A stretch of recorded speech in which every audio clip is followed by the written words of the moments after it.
Good morning. Thank you so much for giving us the opportunity to look into Savi. We're really excited to present to you some of our recommendations and observations as Savi looks forward to this exponential growth in the near future. At any stage in the life of a company, we see that there's transitions that takes place from one level to another level. And we thought that the best way to describe this was using a sports analogy. When it first started, Savi was kind of like playing golf, where it was a one-man show, or in this case, the two founders that made all the decisions by themselves.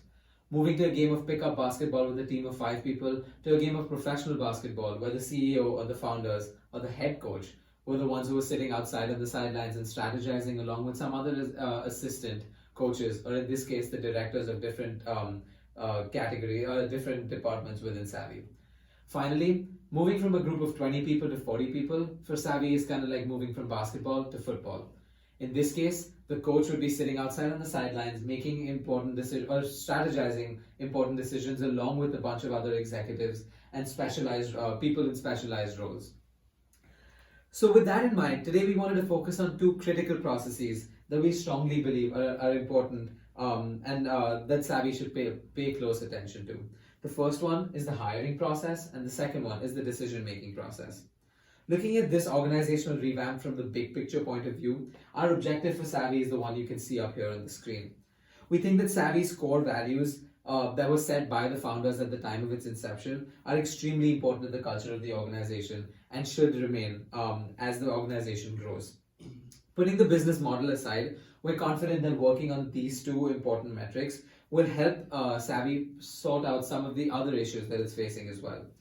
So why focus on these two specific areas? Well, the first reason is because it helps create a foundation of entrepreneurial decision makers.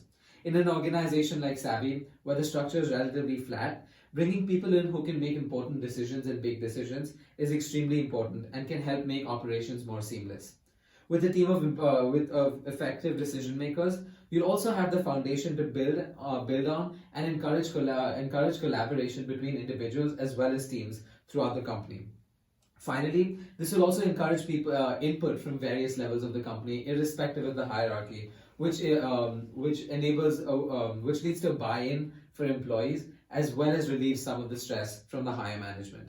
So having presented some of our ideas to you by the end of this presentation, we'll consider this successful if you're able to use some of the guidelines that we've provided in order to answer some of your own questions about scaling Savi. Jumping into hiring, we wanted to focus exactly on what the current practices are and what the issues with these practices exactly are. Hiring decisions are currently made by the two founders, and directors have some input into this. But as the company is going to grow, the fact that the founders are going to have to continuously spend more and more time hiring people is not completely logical. The reality is that this is a waste of their valuable time that can be used doing something else, such as meeting with a major partner or considering what future products they should be developing. The process needs to be streamlined in a way that allows for both objectivity and ensures that there are good fits in terms of culture. So we believe that the best solution to the hiring needs is two-pronged. First, it must expand the talent pool, and second, it must ensure that any new candidates are going to be ideal culture fits. The first step is expanding the number of recruiting channels.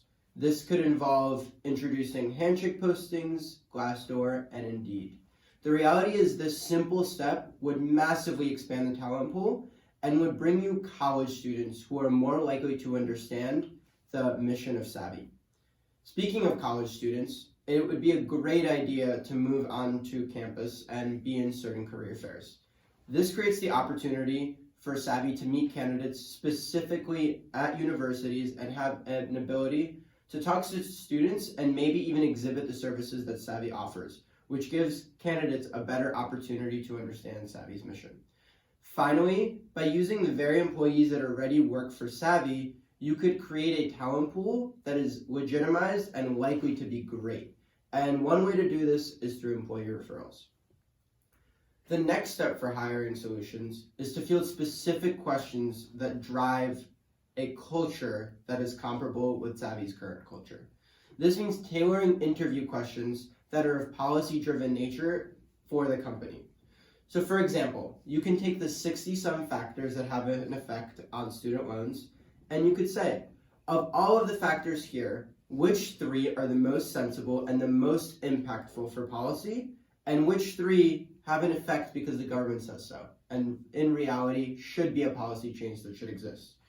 So these responses not only create ideas for Savi in the future, but create an opportunity for Savi to make sure that the only people they're hiring are creative thinkers.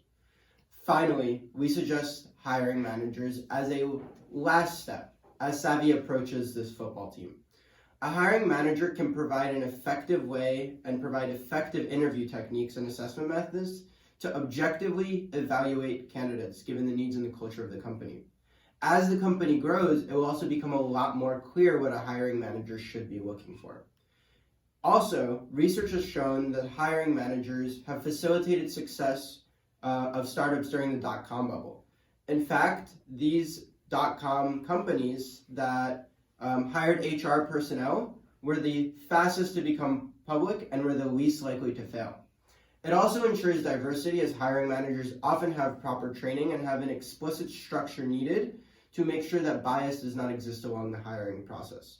That being said, hiring managers are not essential. We believe that they should only be done as Savi scales in order to make sure that the culture continues to fit. This brings us to decision making, and decision making is extremely important for a company, especially as it grows. Decisions are currently made by the 2 founders, and directors have some input. Yet, this is a problem as the company grows because more decisions need to be made. There isn't enough time for these founders. And the founders really need to truly focus on only the bigger decisions. So we have a couple of solutions on how to fix this. First, decision-making guidelines need to be streamlined. As size increases, a decision-making framework plays a key role for smaller decisions and for planning larger decisions. Time spent by founders making smaller decisions is time taken away from more important activities. On the other hand, decision-making frameworks ensure that consensus exists every step of the way and that poor ideas do not even make it to the founder. However, this could create an issue in which certain employees feel as though their ideas are not heard by founders. As a result, we believe that weekly company-wide meetings could combat this issue. As Savi scales, it may become more difficult for new employees to have access to the founders. By having these company-wide meetings and letting individuals present to the founders are offering unrestricted access that kind of revitalizes the entire company.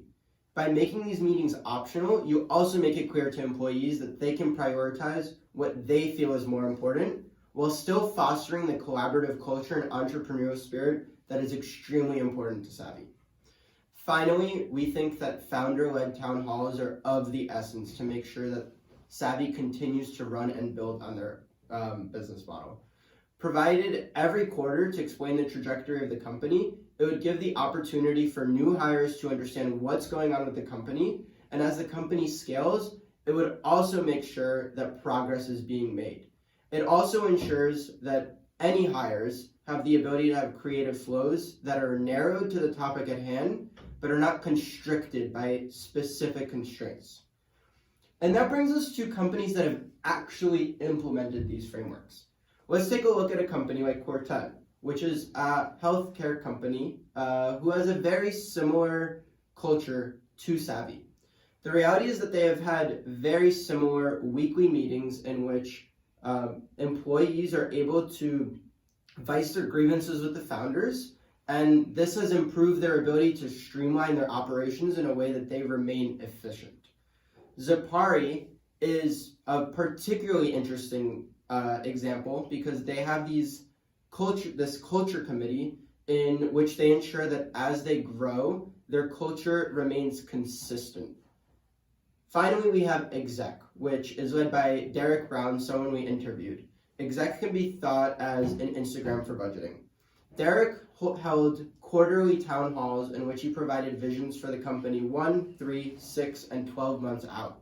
And what this allowed is for a roadmap from the directors to the interns, making sure that ideas were streamlined and that everybody had an idea of where Exec was going. This helped foster the culture. There are also Fortune 100 companies with the very same frameworks from their startup days. Take a company like Zappos that pays off $4,000 to anybody that wants to leave the company. This is an extreme way, but it does ensure that those that are not a culture fit don't join the company. Next, we have Facebook and Tesla, who take the idea of an open door policy to the next level. They have completely open floor plans, which Elon Musk and Mark Zuckerberg sit in the middle of, and this ultimately allows their founders to be completely accessible to everyone. And while this might be an extreme version of what Savi needs, as the founders need to focus on important decisions, it does create an example of what Savi should be striving for. That being said, we can't provide specific solutions to specific questions you have because we're not going to know about every single operational, financial thing that there is to know about Savi, and that makes it really hard to answer these specific questions. The best we can do is provide the necessary frameworks in order to ensure that Savi is able to make these decisions on their own.